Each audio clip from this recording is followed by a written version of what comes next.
මිනිස්සු වැඩ කරන මිනිසුන්ගේ දහඩිය මහන්සිය එකතු වෙලා තමයි මේ ලෝකය ලස්සන වෙන්නේ. අව්වේ වේලෙමින් මහ වැස්සේ තෙමෙමින් රුදුරු සුලන් මැද මහ වන මැද වග වලසුන් හමුවේ වුණත් නොබියව වෙහෙසෙන මිනිස්සු මේ ලෝකය වඩා සුව පහසු තැනක් කිරීමට වෙහෙසෙනවා. රටකට බත සපයන්නේ ගොවි බිම්වල කෙත් බිම්වල දහඩිය මහන්සිය වගුරුවන ගොවියන් විසින්. ඒ බත රස ගන්වන්නේ මහ සයුරේ පොරබදින දීවරයන්.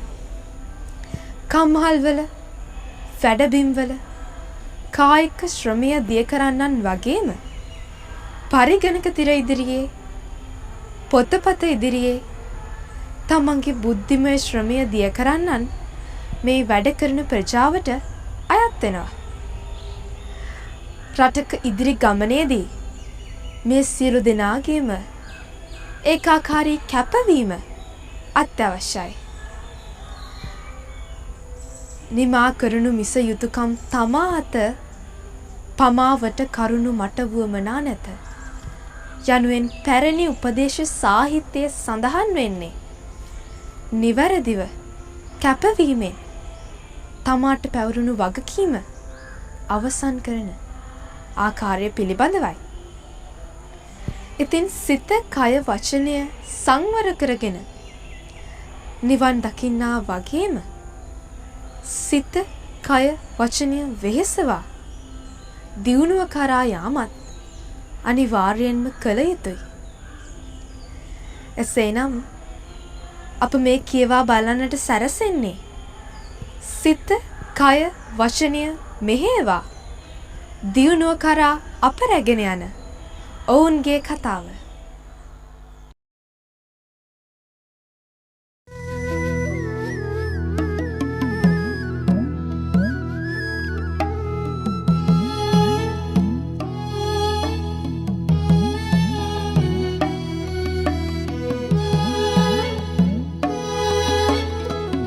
ඉන්ද්‍රදේව සරණින් පායන චන්ද්‍රදේව සරණින් කන්ද සුරිඳු අරමින් අවසර නන්ද උතුම් බලයෙන්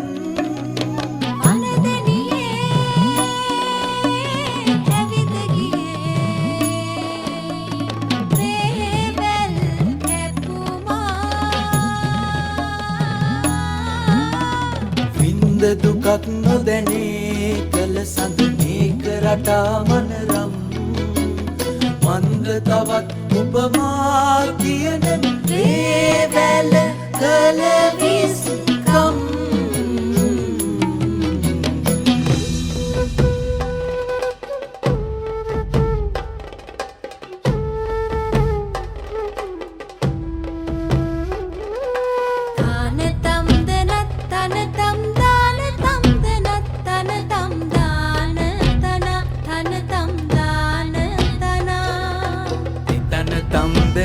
දන තම් දාන තම් දෙනත් තන තම් දාන තන තන තම් දාන තනා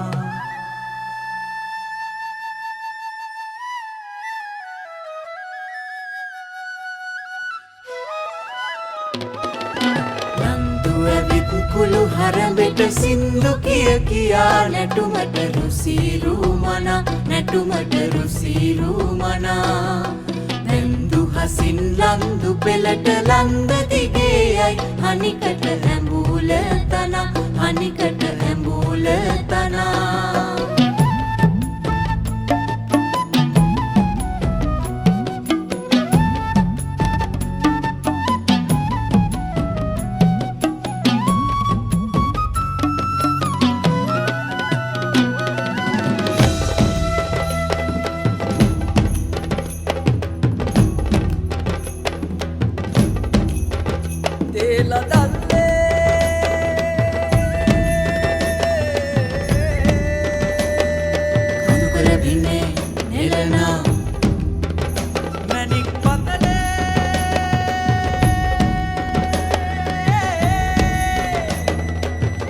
සමන් දෙවි පිහිටෙන්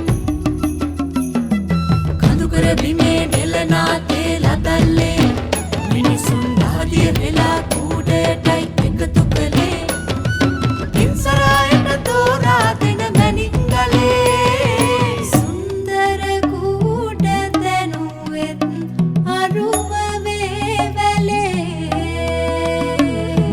සුන්දර කූඩ දැනුවෙත් අරුම වේවැලේ